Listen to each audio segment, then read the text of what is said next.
RealAgriculture.com Canola School is brought to you by Syngenta Crop Protection Canada. Okay, Matt, obviously it's extremely wet in Alberta and Saskatchewan. As we get to a little bit drier conditions, hopefully soon, can we speed up the seeder and start to seed faster with our canola? Well, you can, but we're probably going to be sacrificing stand establishment is more or less what it boils down to.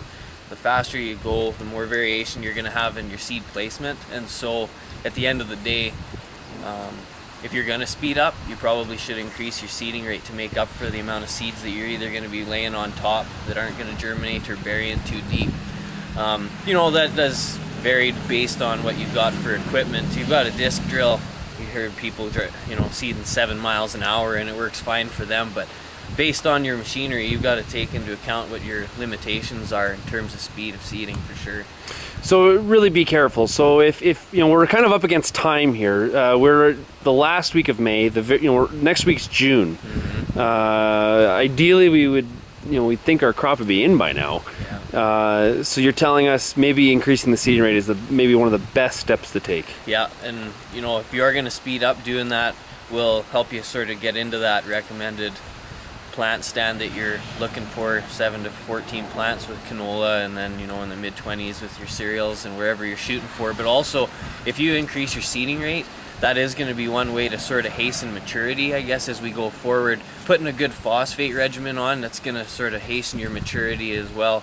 But if you get more plants per square foot of any crop, it's going to sort of compete with itself and force the stand to mature faster as well. Like if you've only got 3 or 4 canola plants per square foot, they'll just bloom and grow forever, and you'll be into frost and you'll be done.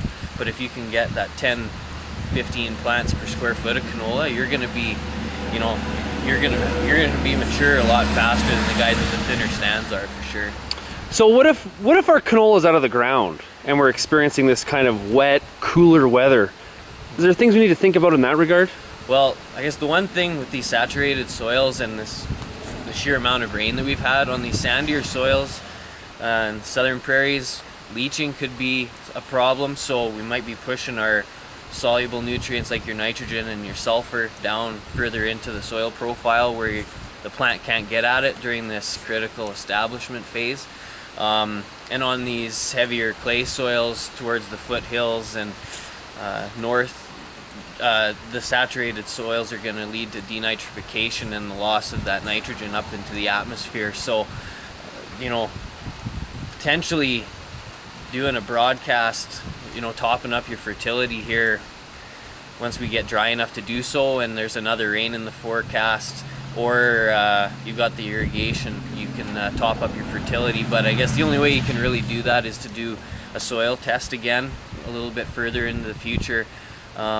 With canola specifically, you want to be kind of getting that nutrient on before the plant starts to bolt. Once you get into bolting, it's kind of too late for the plant to get a yield benefit from it. And then with your cereals, you want to be doing it before you start seeing, I guess, it starts setting yield fairly early as well. So you're going to want to be putting that on fairly early. So in terms of frost, we have had some frost in different areas of Western Canada. What is kind of the minimum temperature we really want to see before we get really concerned?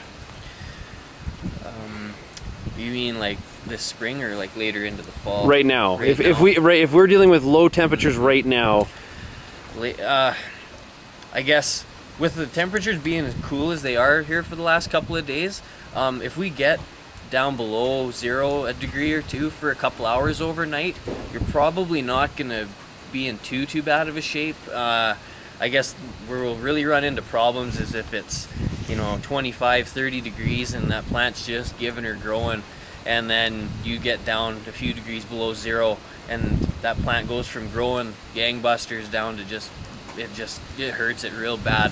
So this cool weather we're having actually is going to help us if we do get a little bit below 0, just from the fact that the plant's sort of acclimatized to it. But if you do get a frost, it takes a couple of days for that plant to kind of decide what it's going to do, if it's going to die or if it's going to recover. So if it doesn't look like it's made it through the frost very good, wait for a day or two, go back, and then just make sure that that plant actually has died, and that, like canola specifically, the growing point is still green, and then it's pushing out another new leaf, then it's going to make it. So it's yeah, hopefully we don't run into too much frost, considering we're almost into June.